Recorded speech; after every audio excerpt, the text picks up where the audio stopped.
2018 में कांग्रेस ने 80 सीटें जीती थी। 37 सीटें उस समय जनता दल सेक्युलर के पास थी। उसके बावजूद उस समय के जो राज्यपाल थे कर्नाटका के, उन्होंने भारतीय जनता पार्टी को आमंत्रण दिया था कि आप आकर सरकार बनाइए। हालांकि कांग्रेस और जेडीएस के बीच में अलायंस है, यह बात कांग्रेस और जेडीएस ने ऑलरेडी उस समय के राज्यपाल को कह दी थी, लेकिन उसके बावजूद उन्होंने बीजेपी को कहा कि आप सरकार बनाइए। बीजेपी ने सरकार बनाई और जिस दिन ट्रस्ट वोट होना था उससे पहले ही बीजेपी के मुख्यमंत्री ने इस्तीफा दे दिया। उसके बाद कर्नाटका में कांग्रेस जेडीएस की सरकार बनी।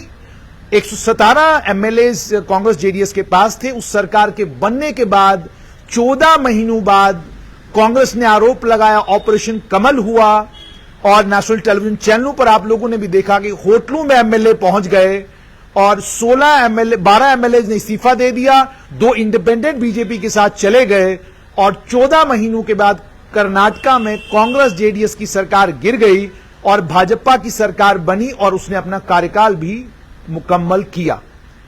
इस बार दोबारा कर्नाटका के लोगों ने कांग्रेस को वोट किया है। 2013 में कांग्रेस के पास 122 एमएलए थे और कांग्रेस ने सरकार बनाई थी और अब 2023 में दोबारा से कांग्रेस को लगभग 120 के करीब सीटें आती नजर आ रही हैं। और अगर कर्नाटका में जो कुछ हमारे दोस्त थे, अगर उनकी बात मानी जाए तो वो कह रहे हैं कि ये 125 तक फिगर जो है वो जा सकता है। लेकिन क्या इस बार भी होटलों के दृश्य देखने को मिलेंगे? और क्यों कांग्रेस को अपने सारे एमएलए होटल हिल्टन बेंगलोर बुलाने पड़ रहे हैं? पहले तो रविंद्र जी आपको बहुत बहुत बधाई। हिमाचल के बाद आप कर्नाटका जीत गए हैं। पहला सवाल आपसे ये कि आपके ही पार्टी के बड़े कद्दावर नेता और इस समय डेमोक्रेटिक प्रोग्रेसिव आजाद पार्टी के गुलाम नबी आजाद तो कह रहे थे आपका सूखड़ा साफ हो चुका है, आप खत्म हो चुके हो, आप जमीन पर कहीं हो ही नहीं, आपके पास वर्कर नहीं है, काम करने वाले लोग नहीं है, ये पार्टी डिसअपॉइंटिंग है, गांधी परिवार कुछ कर ही नहीं सकता। उसके बावजूद आज आप कर्नाटका में जीते हैं, तो श्रेय किसे देंगे? और गुलाम नबी आजाद जो ये कह रहे हैं, वो जो कह रहे थे वो क्या देखकर आए थे दिल्ली से?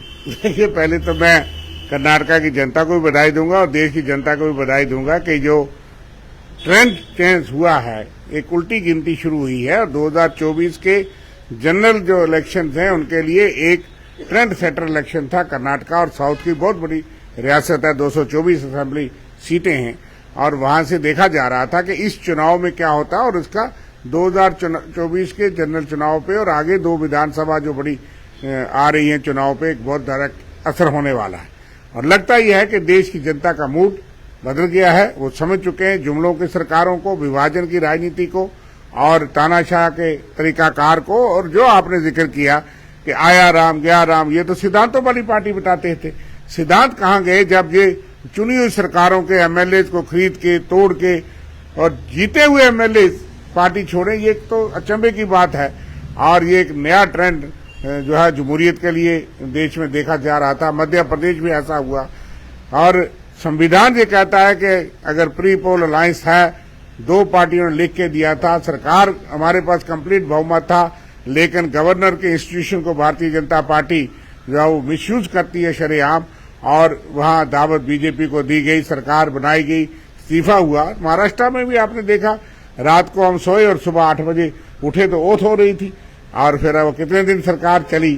तो ये साफ हो गया कि सिद्धांत विधांत कहीं नहीं है, सत्ता तक पहुंचना है, चाहे वो बजरंग बली का सहारा हो, राम जी का सहारा हो, केरला स्टोरी का सहारा लेना हो, कश्मीर स्टोरी का लेना हो, या और किसी का जो सत्यपाल मलिक भी इशारे करते हैं उनका लेना हो, तो वो तमाम तरीके पूड़ियां सीढ़ियां इस्तेमाल करके सत्ता हासिल करनी है। ये मोदी जी और अमित शाह की बीजेपी का लक्ष्य है। और इसलिए अब जो रिजल्ट लिख रहा है उसमें तो मोदी जी 50% पे भी नहीं रहे, स्ट्राइकिंग रेट जो मीडिया बता रहा है। अमित शाह 33% है और वही राहुल गांधी जिसके लिए कहते थे वो 71% उसका स्ट्राइकिंग रेट है। यहाँ जहाँ वो गए हैं, जब भारत जोड़ो यात्रा गई है, उसकी सक्सेस रेट है। सोशल इंजीनियरिंग भी कांग्रेस ने की, प्रियंका गांधी जी भी साथ थे, खाड़गे साहब का एक्सपीरियंस था, वहां के लोकल लीडरशिप थी, सुरजेवाला मैनेजर था और सोनिया गांधी की गाइडेंस और एक सेक्रीफाइस की इतिहास वो सारा था।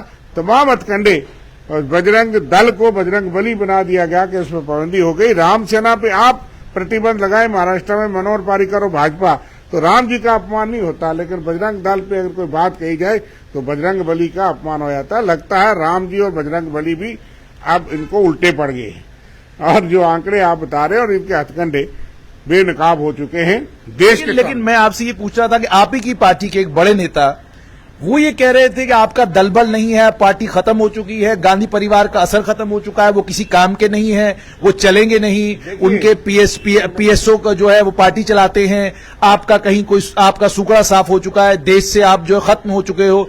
आज जो ये आपकी जीत हुई है तो कार्यकर्ता के ही कारण हुई होगी। आज जो आपकी हिमाचल और कर्नाटका की जनता ने उनको जवाब दे दिया है।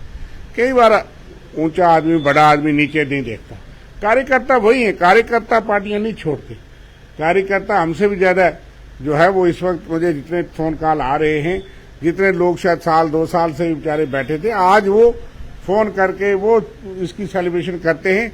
वो दल नहीं बदलते, उनको सत्ता से बाहर से कुछ ज्यादा नहीं मिलता, वो विचारधारा के पक्के होते हैं। नेता लोग कहीं बदल जाते हैं, तो वो किस बात पे इतना आंकलन आपका कर रहे थे? कार्यकर्ताओं को वो गलत समझते हैं, तो इसलिए उनके आंकलन का जवाब कर्नाटक और हिमाचल ने खूब दे दिया है। लेकिन आपकी भाषा से ऐसा लग रहा है कि आज भी आपको उम्मीद है शायद गुलाम नबी आजाद कल पार्टी वापस आ जाए, तो कोई तीखा वाण न चलाऊं मैं कि कल अगर वापस आ गए तो कहेंगे भाई जब हमें महात्मा गांधी ने गाली गलौज नहीं सिखाया, और एक आप जानते हैं ना, एक सभ्य परिवार का बच्चा वो मुकाबला नहीं कर सकता शरद छाप के साथ, गाली गलौज में, चलाकी में, पखंड में।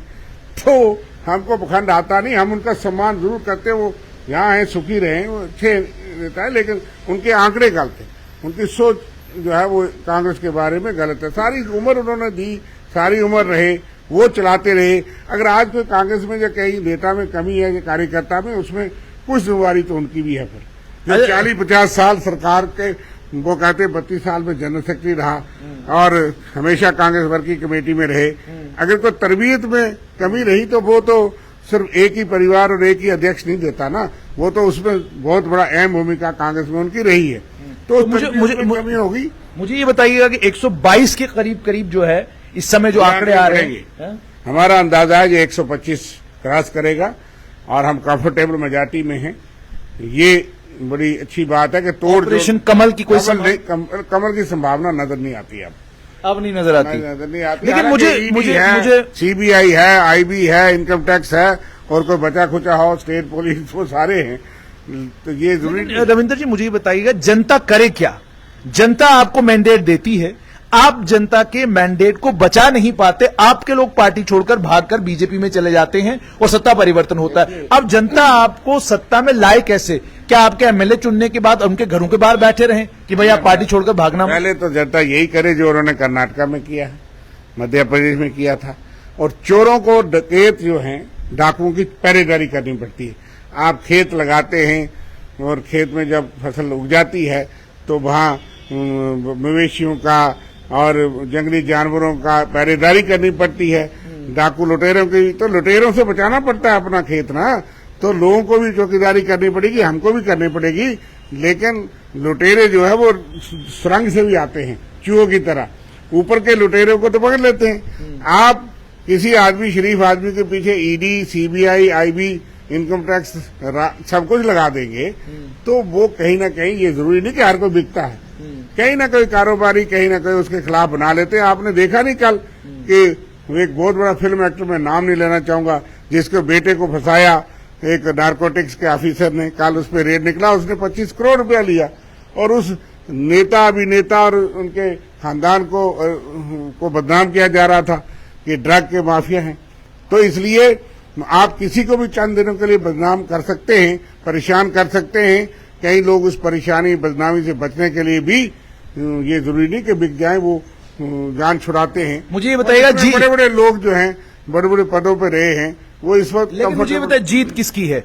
क्या ये जीत प्रियंका गांधी की है, राहुल गांधी की है, खड़गे की है, या ये जीत केवल और केवल कर्नाटका के कार्यकर्ताओं की? क्योंकि कर्नाटका में देखने को ये मिला कि प्रियंका गांधी बहुत एक्टिव नजर आई और पूरे कर्नाटका का कैंपेन एक तरह से प्रियंका ने लीड किया है, राहुल भी साथ में थे।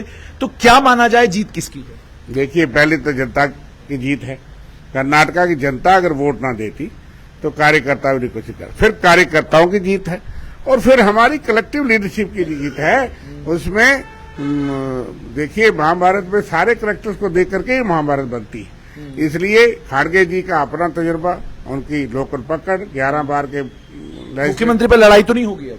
चलिए, वो भी एक हेल्दी कंपटीशन होता है, ख्वाहिशें हर एक की होती है, लेकिन मुझे नहीं लगता कि ऐसी कोई बात होगी। और प्रियंका जी अपना रोल निभाती हैं, लेकिन उन्होंने कहा कि भारत जोड़ो राहुल गांधी की, अभी मैं देख रहा था, सक्सेस रेट 71% है। राहुल गांधी की जो मेहनत है उसको हम कार्यकर्ताओं के दिल में बहुत बड़ा सम्मान है। कन्याकुमारी से एक आदमी चला 4000 किलोमीटर।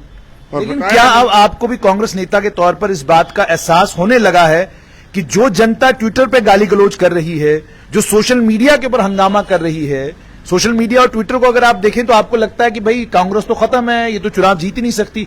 अब आपको भी ये यकीन हो गया कि देश कुछ और तरीके से सोचता है और जनता कुछ और तरीके से वोट डालती है। वो जनता जो वोट डालने वाली है वो ट्विटर और सोशल मीडिया के ऊपर एक्टिव नहीं है। जुनैद जी, आप तो बहुत जानकार हैं इस मामले में। एक वो है जो असल आदमी नजर आता है ट्विटर पे, वो इंटेलेक्चुअल एक किस्म के लोग हैं और वो टारगेट करके रखे होते हैं, एक जनरल कमेंट करने वाले लोग होते हैं। एक भाजपा ने यही कारखाना बना के व्हाट्सएप यूनिवर्सिटी और सोशल मीडिया यूनिवर्सिटी 2014 से पहले ही बना दी थी कांग्रेस को बदनाम करने के लिए। और फिर आप किसके खिलाफ एफआईआर लगाएंगे? फेक आईडीज हैं। सरकार तो सबके खिलाफ कार्रवाई कर सकती है, फेक लोग हैं जो लोग देखते हैं सोशल मीडिया पे। हमारे इलाके में ही हमको वो लोग ही नजर नहीं आते, उस नाम का आदमी नजर नहीं आता। लेकिन यह है कि बहुत बड़ा मैं समझता हूं कि जनता के ओपिनियन को प्रभावित करने के लिए बीजेपी का ये एक पेड यूनिवर्सिटी है।